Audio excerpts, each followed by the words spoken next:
Once there was a young monk who had developed an overwhelming fear of everything. His anxiety consumed him, making even the simplest tasks seem impossible. Determined to find a solution, he sought the guidance of a wise Zen master renowned for his profound wisdom. Upon meeting the Zen master, the young monk fell to his knees and said, "Master, I am plagued by a fear that engulfs me in every aspect of life. How can I overcome this fear that paralyzes me?" The Zen master, with his serene smile, replied, "Fear is an illusion that our minds create. To overcome the fear of everything, you must learn to see through this illusion and embrace the truth of your being."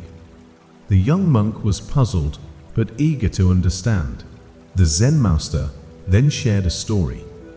In a small village, there lived a poor farmer and his son. They had a horse that was their most valuable possession. One day, the horse escaped from its stable and ran away. The villagers mourned the farmer's misfortune, but the farmer simply replied, "Who knows if this is a misfortune or a blessing?"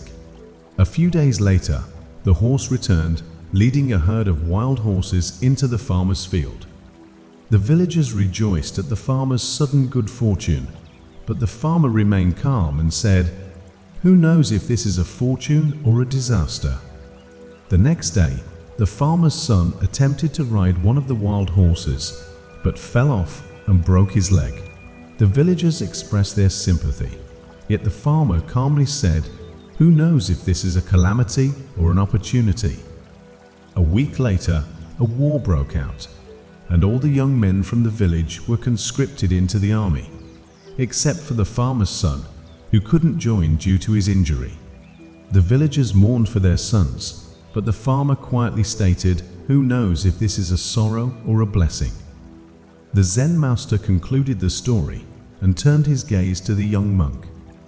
"Life is full of uncertainties and ever-changing circumstances," he said. "What we perceive as fearful may, in fact, be the seeds of growth and transformation.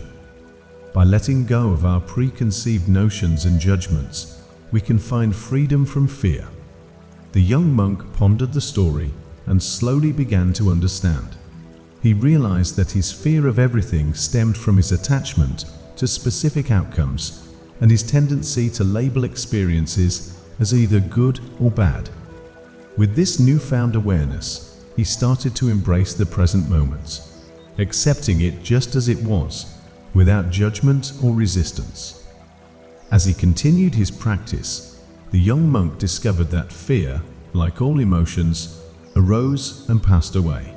By observing fear with curiosity and compassion, he began to develop a sense of equanimity, a deep trust in the unfolding of life.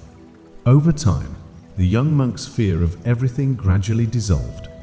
He realized that fear was not something to be conquered or eradicated, but rather a teacher that pointed him towards his own inner strength and wisdom.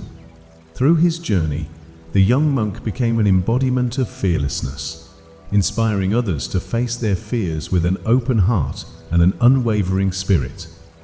And in that way, the Zen master's teachings continue to ripple through the world, illuminating the path of transformation for all who sought liberation from the grip of fear.